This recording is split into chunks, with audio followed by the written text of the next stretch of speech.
Okay, so we have been talking about pairs of witnesses that contradict each other regarding a woman's marital status. And today we're going to begin in the middle of the third to last line of Kaf Bet Amabet and with Tana Rabbanan. And we're going to discuss two more sets of contradictory witnesses. So let's jump right into it. So Tana Rabbanan, so the rabbis taught in a brisa. Shnayim omrim niskadsha. Two witnesses say that the woman was already married. Ushnayim omrim lo niskadsha. And then the other two witnesses say, no, she wasn't. Harei zo lo tinase. She should not get married. But if she does get married, she does not have to leave her husband. So bidi avad, it is okay. Okay, and the second case, Shnayim. This is the last two words on the second to last line of Kaf Bet Amud Bet. Shnayim omrim niskarsha. Two witnesses say that she's divorced. Shnayim omrim lo niskarsha. And two witnesses say she's not divorced. Harei zel lo tinaseh v'im niseh teitzeh. So again, now we have again the same prohibition that she can't get married lechatchila, but here the answer is different. That if she does get married, she needs to leave. So as a result, the Gemara asks, Ma'ishna Resha u'Ma'ishna Seifa. What's the difference? Now, Tosos wonders, why is it that we're even asking this question? After all, isn't the difference obvious? In the first set, the people all effectively agree that her initial status was one of somebody who was not yet ever married. And so as a result, we will follow b'di avad her original status. And in the second case, where it was talking about divorce, everybody is effectively agreeing that she was originally married. And so her status, her baseline status is that she was married. So why don't we just answer that explanation? And because that's not going to be our explanation. So Tosos offers two possible answers. And one answer is that 2 and 2 constitutes a rabbinic uncertainty. And so even though, and so as a result, we would potentially require her to separate even in the first case. And so as a result, the question is, why are we not requiring her to separate in the first case? And the second potential answer is that, since we have not distinguished based on when the witnesses come, this seems to be like the rabbi's opinion that we learned yesterday. And therefore, and the rabbis are the one who say that she does not need to leave once she marries, irrespective of when the witnesses come. Doesn't make a difference whether it was before or after she gets married, and it doesn't make a difference what the witnesses say, whether it's about marriage or divorce, or etc. So it seems like, according to the rabbis, that they should allow her to stay married even in the divorce case. So the fact that we don't say the same rule for both the Resha and the Seifa causes us to ask the question according to Tosos. So we're going to offer two different answers. So answer number one is offered by Abaye. So Abaye, Amar Abaye, again, top line of Kaf Gimel Amud Aleph, Targuma Be'ed Echad. Really, let's change our story and say that we're talking about where it was one witness versus one witness. One witness says she was married, one witness says she was not.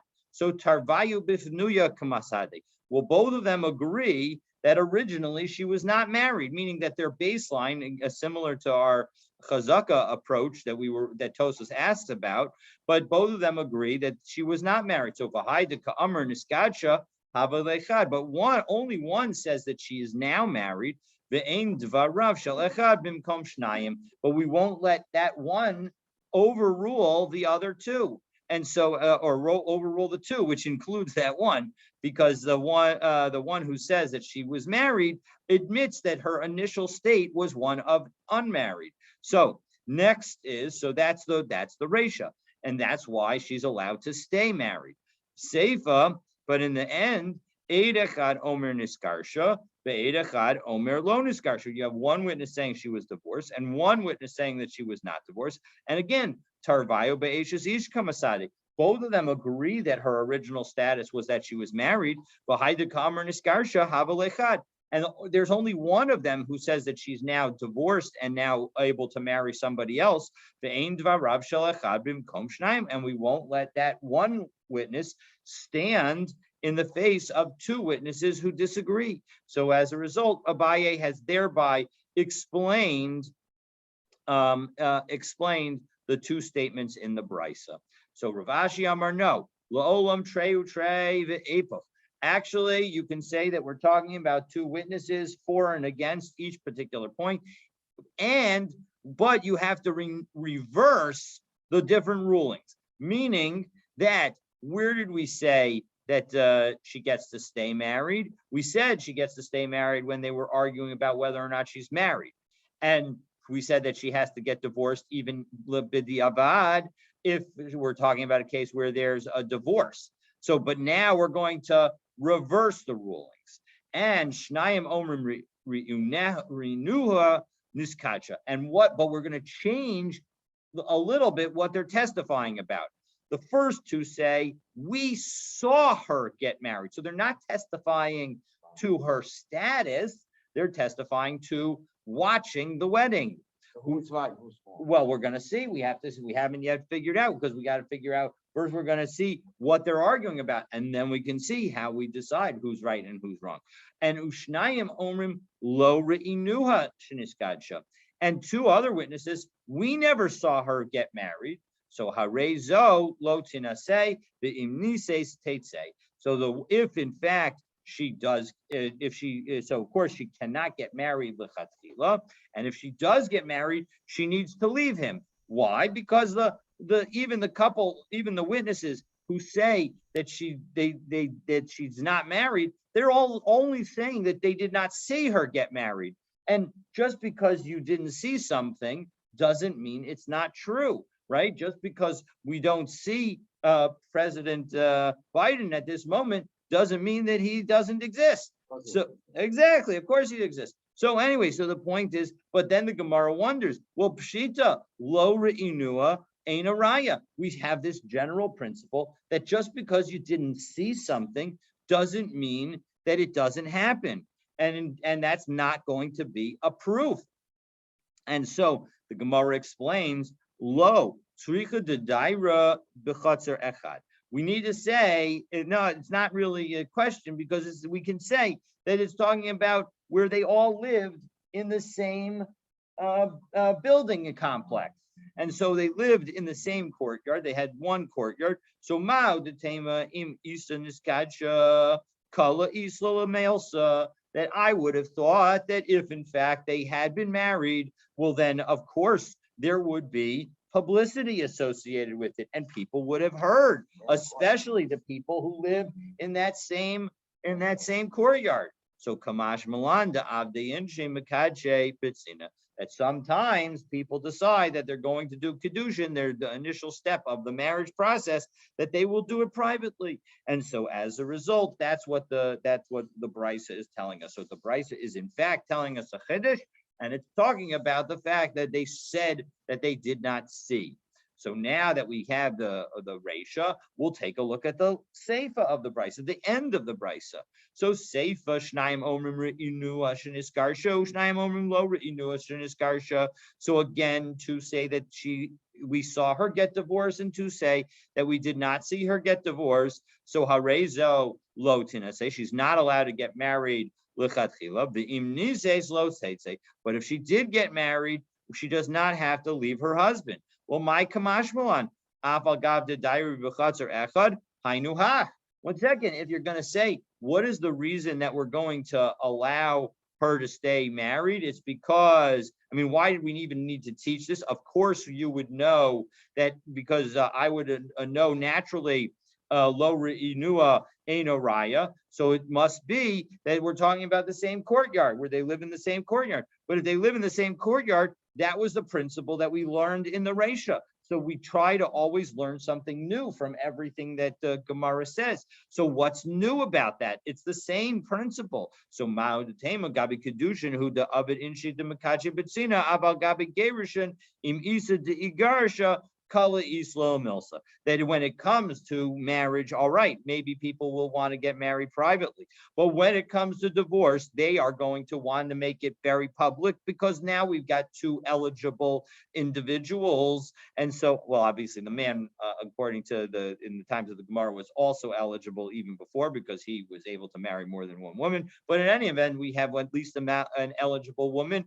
And so we would think that that would be something that would end up being publicized. So Kamash Malam, David Inji de Makachi, Vimid Udemigarshi Bitsina. That actually it turns out that people would not only marry privately, but they would even divorce privately. And so as a result, we've now offered two explanations for the two rules in the Brisa. Okay. It's kind so of now we go back. like, Please. I mean, the first, what possibility that everybody knows everybody else's business kind of thing. Absolutely, that's the principle. But apparently the Gemara is saying, well, you actually don't know everybody's business. That's absolutely right. That's where we come out. So that's kind of nice, there is a sense of privacy in Sina. Correct. Or at least a sense that people may make decisions to for their privacy. 100%. Absolutely. Because didn't we have some cases about marriage where like 3 days before and stuff like that, where there's like, that the ceremony was like, all the food. I mean, I forgot where we talked about Correct. That. And actually we're going to, with your impeccable timing, we are going to talk not necessarily about that directly, but indirectly, we are going to talk about that particular point. In fact, maybe there was a Tosos that I skipped that dealt with this. Yes, thank you. You reminded me that there's a Tosos that I didn't mention. It's on the screen summarized, but I didn't mention, and that is Tosos asks the question, according to Abaye, right, who says that we're dealing with one witness versus one witness. In the case where one witness says that she's not married, and one witness says that we saw her get married, why can't she marry even lechatchila? Meaning, everybody again in the Gemara's description, we've got effectively two witnesses that understand that her baseline was unmarried, and only one witness that says that her status changed to being married. So we really should follow the chazaka, and she should be able to marry somebody even lechatchila. And so as a result, Tosos answers that we're dealing with a situation where we know some type of kedushin was attempted. Answer number one is that we are assuming with some kind of kedushin was attempted. So for example, the witnesses are arguing about whether the contract that was thrown to her landed closer to her, so she's married, or closer to him, so she's not married. And so as a result, because of that, because everybody agrees that there was an effort to get married, we're not going to give her the chazaka of being no longer married. Alternatively, which is what you caused me to remember, Hanan, is that they've done all the necessary preparations for the wedding to occur. And so as a result, because they've done all those preparations and they've done those publicly, so we're going to take away effectively her presumed status of being single, because everybody knows that they were on the way to the wedding hall. Okay, so that's a little related to your issue, not directly on point, but again, I think that highlights the fact that that what the public knows about the marriage can affect the situation. But right. Again, still we do say if the public knows, then the public knows. But if the public doesn't know, that doesn't mean that they're not married. That's exactly right. That's exactly right. Or divorce, right? That's exactly right. That's exactly right.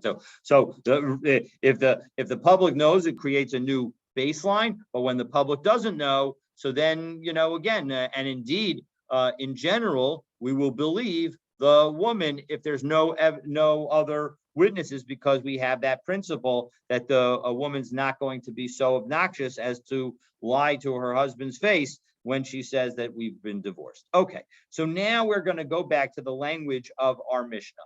So in the Mishnah, we learned yesterday, right, where we do not believe women who say they are divorced or pure when witnesses tell us that she was married or captured, right? So the witnesses already put her in change her baseline status. And so as a result, we won't believe a self-interested statement on her part.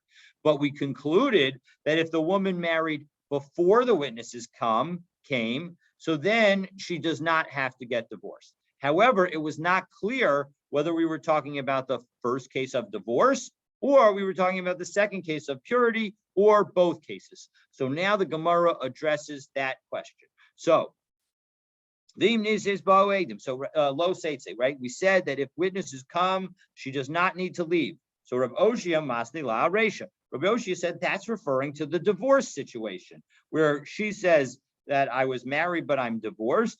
And there were witnesses that now come and say, no, we know that you were married. So Rava bar Avin masni la aseifa. Rava bar Avin says, no, it's talking about the last part where she says I was captured, but now I'm pure, but I'm in fact pure. I didn't, nobody thankfully violated me. And so as a result, she now says, hello. So she now says, and then the witnesses come.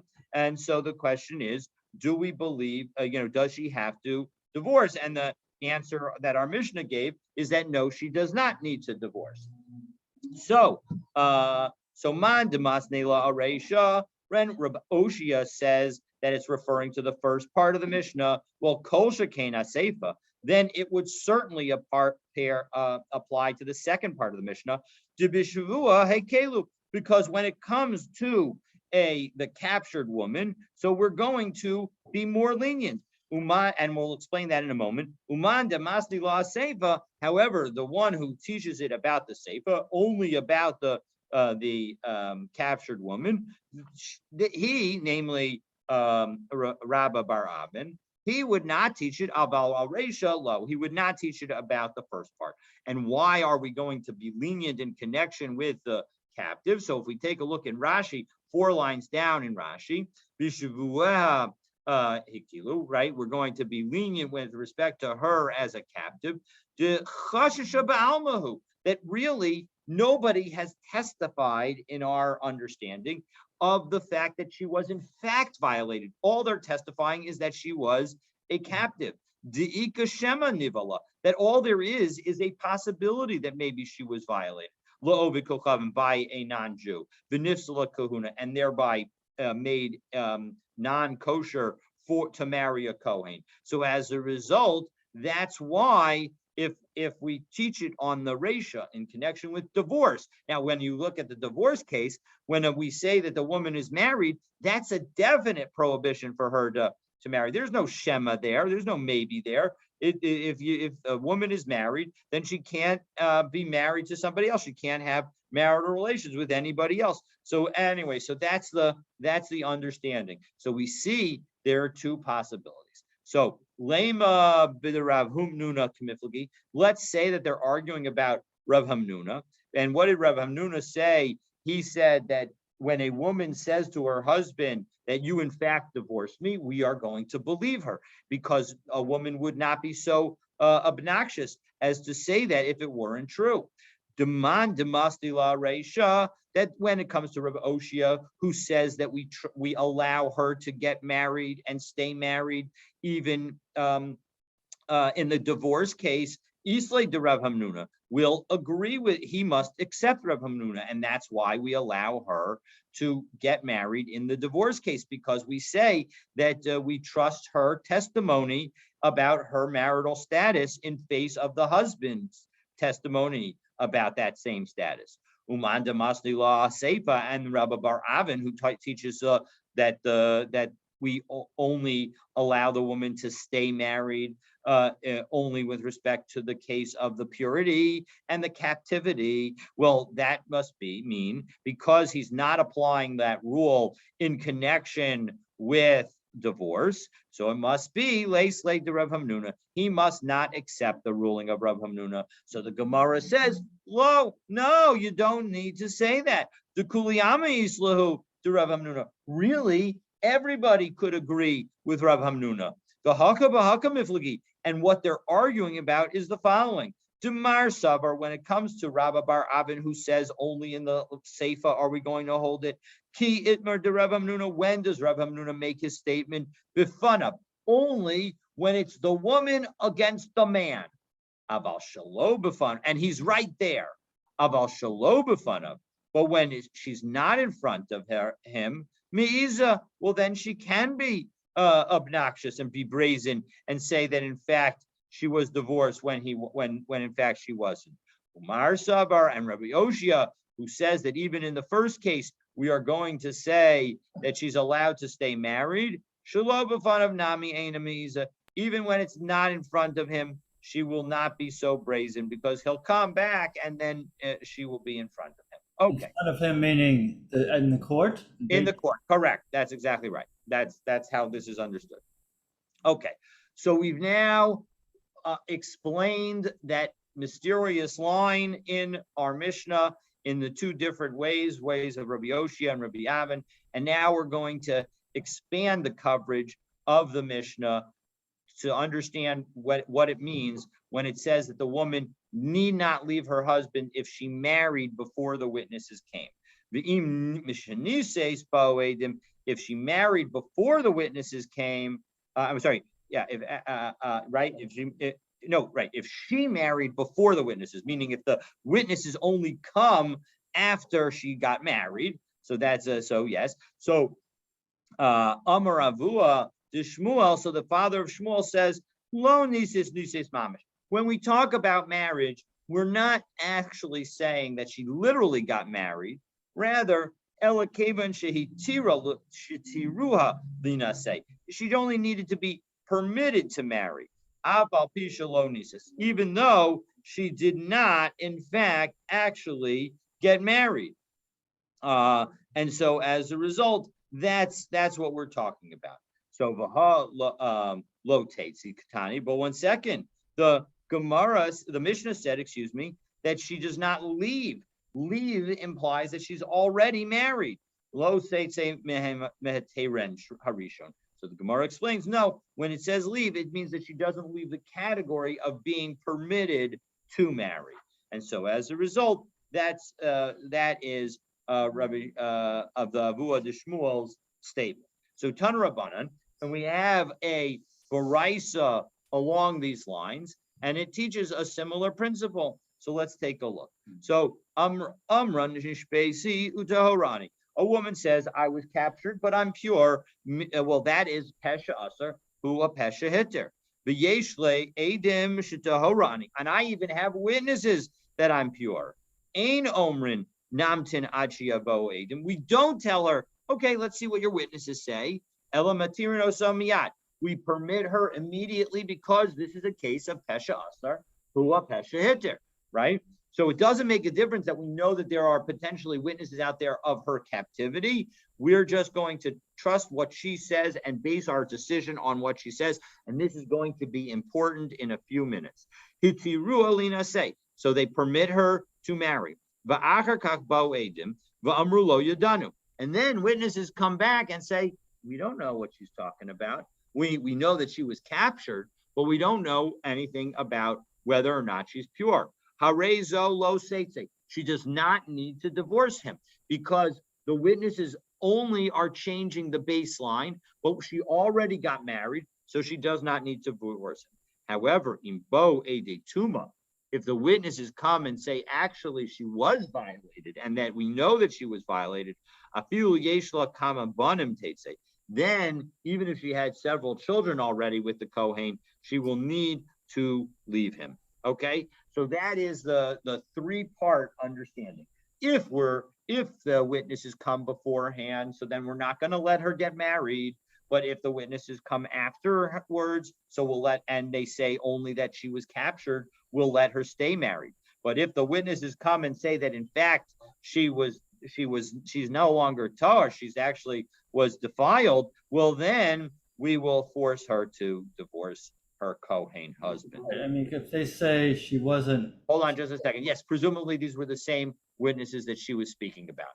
Yes, if they say, well, she's pure, well, how would they know that? I mean, that's like saying we didn't see anything. So that's the same principle as, well, obviously it would need to be that they were also captives with her and they were with her the entire time. That's yeah, what it well, would require.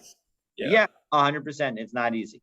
And maybe one of the reasons that we are going to be more lenient and say that as long as we can have the pesha asur who a pesha hitter, we'll Right. let her do that, even if we know that there might be witnesses out there. And we're going to see more about that in a moment. In this case, Their status would be, unfortunately, they would probably be halalim. Yeah. All right. There were some captured women who were brought to Naharda in order to be ransomed, and they were held by the bad guys. Okay. Osiv avua de Shmuel naturi bahadayu. So the father of Shmuel went and brought and set up guards. Now, obviously, he didn't have power to overpower and retake the women. But what he did is he knew where the women were being kept, and so he put somebody to watch over that location so that he would know that they were not going to be violated any further. So Amrle Shmuel, so his son Shmuel asks him, I don't understand. Who was guarding them until now? What good does it do for you to do that? And so Amrle Shmuel, Shmuel's father says back to him, if they were your daughters, would you treat them so lightly? Meaning, would you not want me to set up guards over them to protect them from being violated? Even if they were already violated, they can be prevented from being violated a second time. So unfortunately, that statement ended up being like an error from a ruler. This is a verse in Kohelet, and the idea is that sometimes we say things and almost like a Murphy's Law, they end up coming true. So unfortunately, that's what happened here. Vishtabyan b'naseh demar Shmuel, and Shmuel's own daughters ended up being captives. Now we're going to come back to this important point that we're not going to wait for witnesses. And so what happens? V'askinu la'arad Yisrael. They were taken from Bavel to Eretz Yisrael in order to try and see whether they could be gotten a good ransom. Ukman lishvuyanhu me'ar brai. So they leave their captors outside. So they're going to basically a Beit Midrash in order to maximize presumably maximize the payment that they're going to get. And so they must have told their captives, listen, we'll help you get the maximum ransom for us. And they went into the Beit Midrash of Rabbi Chanina. Ha'amra nishbesi utaharani. And each of them said, I was a captive, but I am pure. Ha'amra nishbesi utaharani. And the other one said, I was captured, but I'm pure.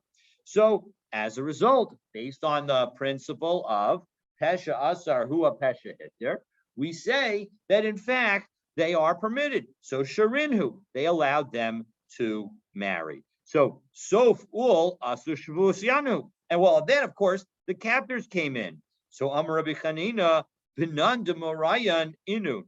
These daughters clearly know their stuff. They clearly know their halacha, because what did they do? They set it up so that we would not know, and it would be a pesha asar hu a pesha hitter, and thereby we permitted them. And we've just said that if you permit her, then you're golden. So as a result, so they realize that it must be somebody important. So Igle Milsa, de Benase, de Mar Shmuel Havyan. And of course, it turned out that it was somebody important, that it was Shmuel's own daughters. So Amar lay Rabbi Chanina Rav Shimon bar Abba. So Rabbi Chanina said to Rabbi Shimon bar Abba, who was apparently related to Shmuel, Poki tapal b'kravosecha, go marry, go take care of one of your relatives, meaning go marry one of them. So Amar lei Rabbi Chanina. So 1 second, Rav Shimon asked Rabbi Chanina, Va'ika edim b'medinas hayam. 1 second, this is like a case where we know that there are witnesses that exist, about their status, and maybe there are even witnesses that say that they were violated. Well, hashda mias listenu, come on. So Rav Chanina says back, yeah, but they aren't in front of us. And so as a result, edim b'tzad istin v'sei aser, you're gonna cause them to be prohibited because of witnesses that maybe exist in the north. And of course, the north is also known as Tzafon, which is hidden. So the point is that, they are not, they should not be treated as if they were married or violated, but rather they should be able to marry. And I guess it seems like Rav Shimon bar Abba was a Kohen. Maybe even that's why his name was Shimon, because he was a Kohen. But in any event, the point is that we say that in fact we're going to believe the women. That's the bottom line. So we're going to try. So the women are the ones who are the winners. Yes. The captives were Jewish or non-Jewish? Oh yeah, these were daughters of these. Oh, the captors. Yeah, the captors. Captors. Unclear. Presumably they were not Jewish, because the whole issue is whether or not if the captors were Jewish, then we would not have a problem. Just because they're bad guys doesn't cause women to be prohibited to marry Kohanim. It's only if they're not Jewish that it would cause them to be prohibited to marry Kohanim. Can they testify in court though, if they're not Jewish? Are they kosher adim? I mean, so they're not kosher adim, but remember, we don't need kosher adim with respect to the status. We need just to have some suspicion associated, such that we can't rely on their, that we know, and of course, the point is that they don't even need to testify at all, because who are the women going out with? Meaning the women are going out with the captors, because the captors have the weapons. And so when the women go out with the captors, that's the evidence. And then of course they pay the bribe. Presumably that's what must have happened next. They paid the bribe, so it was clear that they were captive. So you don't need the non-Jewish captors to actually do any testimony, because we see with our own eyes that in fact they were captives. Okay. So Taima Dolo Asu Edim. So what is the whole story here? It seems like the point is that maybe there were witnesses, and if the witnesses came, we would not allow them to be married, even though the court had ruled that they should be able to get married. So Ha'asedim Mitzara, that if the witnesses would have come, they would have said that they were prohibited. But 1 second, Shmuel's father said, that even though we say that she's permitted, once the court says that the woman is permitted to marry, we will not change that ruling if the witnesses come later, even though that she has not yet gotten married. So Amar Ravashi, Ede Tuma Itmar. We must be talking about Ede Tuma. Where and again, the very key difference, when the Edim are saying we know that she was captured, but we have no idea about the substance of what happened in captivity, well, then if they come beforehand, well, then we no longer have Pesha Azar who are Pesha Hitter, and so as a result, we won't believe her and we won't let her get married.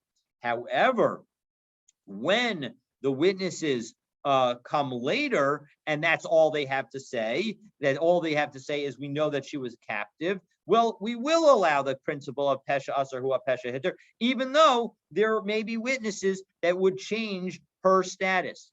But when it comes to and will let her stay married, or even continue with the marriage process once we rule that she's allowed to get married, even if those witnesses come later. However, when it comes to actual defilement, then unfortunately, if they actually say that, then the woman would need to get divorced. And so that would be the unfortunate situation. Okay. How do you understand hitira linase? Is that like some kind of declaratory judgment or something?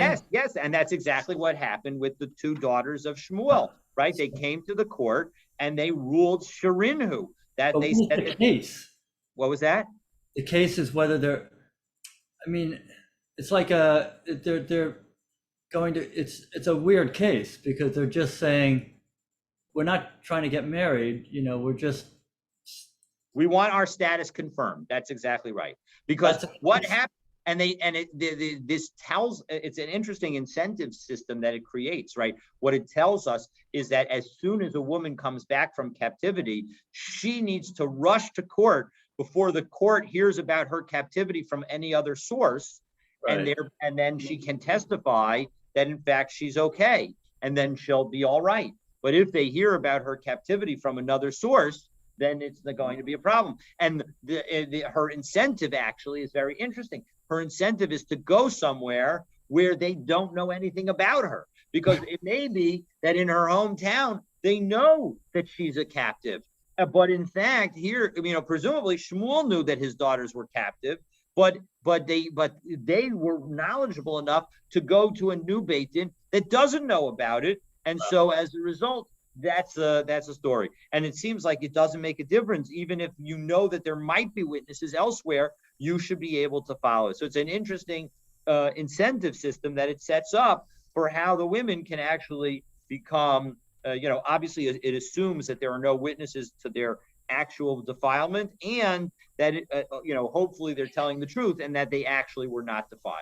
I think they call that forum shopping or something. Yeah, I mean, absolutely. That's exactly what it seems. They were forum shopping, and they were not only forum shopping, but they were manipulating the captors so that they could make sure that everybody understood that they had greater value. Meaning, presumably, just as we are likely to pay a higher a ksuva value, presumably the captors know that a virgin captive who can confirm her virginity is going to also obtain a higher ransom. Okay, so now let's jump into the next Mishnah. So shtei nashim shenishbu. We got two women who were captured, and Rashi tells us sheyesh edim shenishbu.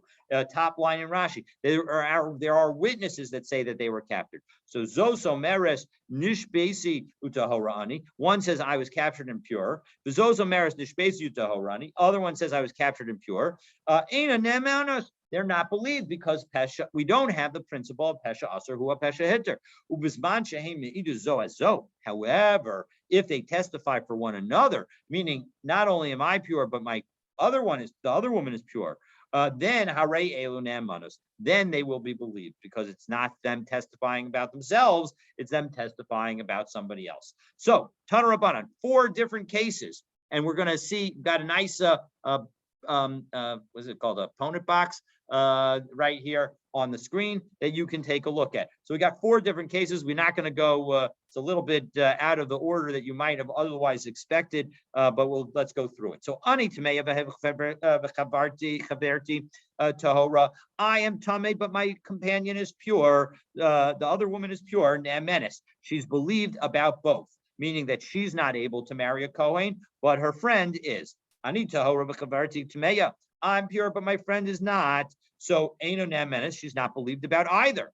Ani v'chaverti tameya. I and my companion are both tamei. Ne'emenes al atzma, ve'eino ne'emenes al chaverta. She's believed about herself, but she's not believed about her friend. Ani v'chaverti tahora. I and my friend am tahora. So ne'emenes al chaverta, ve'eino ne'emenes al atzma. So bottom line is, we see that she's believed every time she says something bad about herself, and every time she says something good about somebody else. Maybe this is teaching us a lashon hara lesson, but okay. Amar mar anita hor v'chaverti tameya eina ne'emenes. So what kind of situation? So we're going to create a what seems to be an inconsistency in this brisa, because when we're talking about where she says she's pure but her friend is not, so and we say that she's not believed, dummy, what's the story? If you say that there are no witnesses, al atzma amai lo mehemna, if there are no witnesses, why is she not believed? Meaning it should be pesha aser hua pesha heter. So nishbeitu tahora ani kamra. She's basically saying, I was captured and I'm pure. So ela pshita deikadim. So it must be that there were witnesses. Well, 1 second, what about the case number 3? Case number 3, ani b'chaverti tmeya. Both I and my friend are tamei. Nemenes al atzma. She's believed about herself, but not believed about her friend. Well, 1 second, why isn't she believed about her friend if there are witnesses that say they were captive? So it must be that there were no witnesses. Well, 1 second, Ema Seifa. What about the very last clause of the brisa? I and my companion are pure, right? So she's believed about herself, but not believed about, she's not believed about herself, but she is believed about her friend. So but if there are no witnesses, why isn't she believed about herself? Because after all, it's back to a pesha aser hu pesha heter case.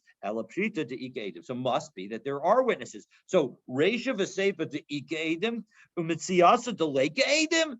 That doesn't make any sense. How could you have the first case and the last case involve witnesses, but the middle case not involve witnesses? So Amar Abaye, Reisha v'Seifa de'ikedim, Mitziyasa de'leikedim. Yeah, Einach Ein. In fact, Amar Abaye Ein. Yes, in fact, that is the case. Reisha v'Seifa de'ikedim, Mitziyasa de'leikedim. In fact, we can switch off from one case to the next. Rav Papa Amar, no. Kula de'ikedim. No, really, every case has witnesses. But there is one witness that is saying the opposite of everything that the woman reports. So let's go through all the cases. So Amra anitmei b'chaverti tahora, if she says I'm defiled and my companion is and my friend is pure. So what is the Amra la eid echad, and what is the one witness saying? At tahora b'chavertech tmeya. He's saying the exact opposite of everything that she says. So she said, I'm not pure. So he says, you are pure. She said, your friend, my friend is pure. He says, your friend is not pure. So he should be with respect to herself.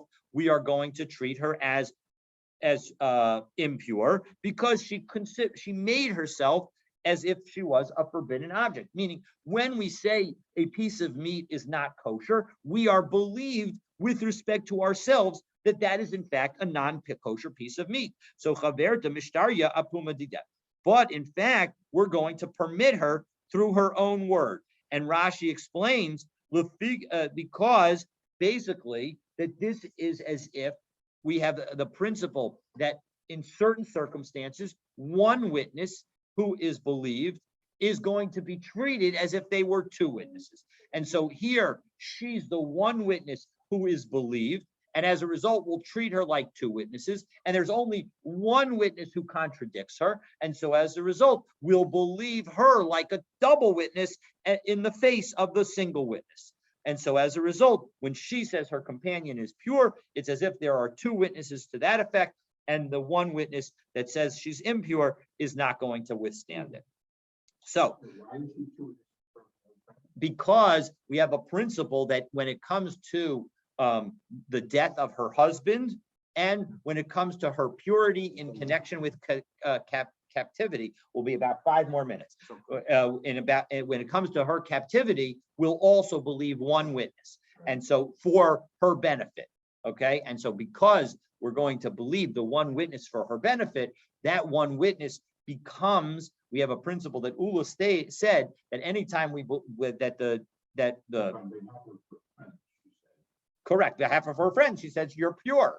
So she said about her friend that she's pure. So we're going to treat this one woman as if she were two male witnesses, fully valid. And so as a result,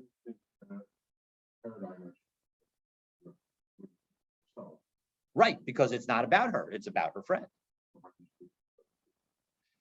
Because we have a principle that it's just like when we have one witness who comes and says that John Doe died, and that John Doe's wife is allowed to thereby remarry, we treat that witness, that one witness, as if it were two witnesses, meaning we give him extra strength. So now, as a result, if one witness were to come and contradict him, we are going to reject that one witness in the face of the first witness who comes and says that the John Doe died. That's exactly right. Only for the benefit of her friend. That's exactly right. So what happens after that? So right now her friend will get married to a Kohen. So now we go to the second clause. Ani Torah v'chaverti tmeya. Right. So I am tahor and my friend is not. Va'amar la eid echad. And now one witness says about that situation, no.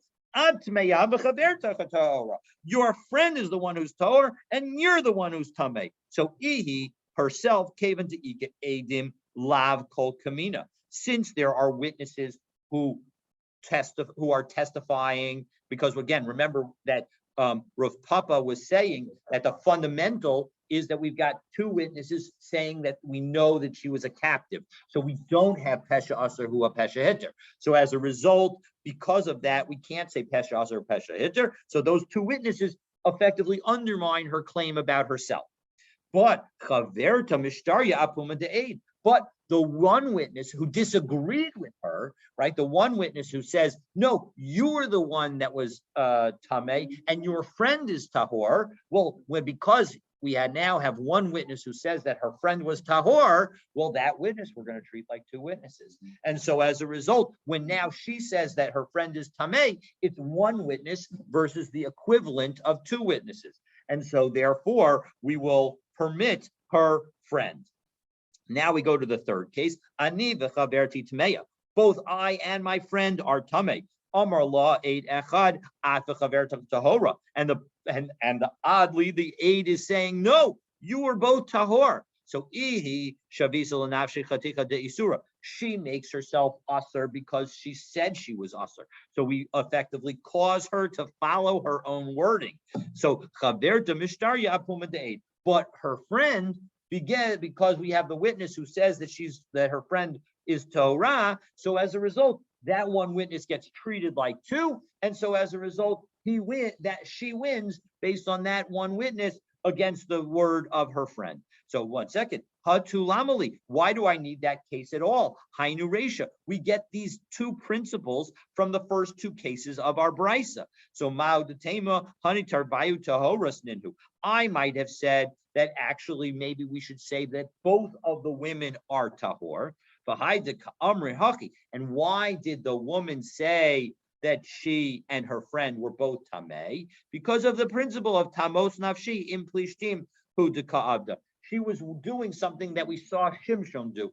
Shimshon said, I'm gonna destroy this whole building along with all the plishtim that are in it, and I'm going to die also. But that's okay because I'm going to bring down my neighbor. And so maybe that's her attitude. Maybe she doesn't care about herself. She only cares about bringing down her quote unquote friend. And so maybe we would say that in fact that was what she was doing. And given the fact that we have an Eid Echad that says that she's pure, maybe we should allow her and we not apply the principle of shavisi l'nafsha chatika de isur, that she's making herself like a forbidden piece of meat.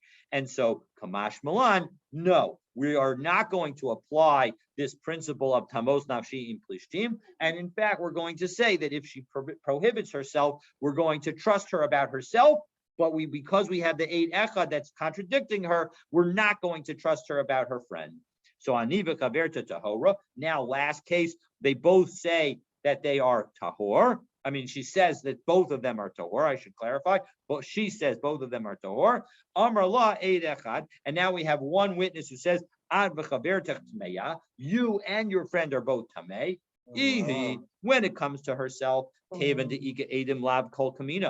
comes to herself, we're not going to believe her because it's not a pesha aser who a pesha hitter case. So as a result, we won't believe her.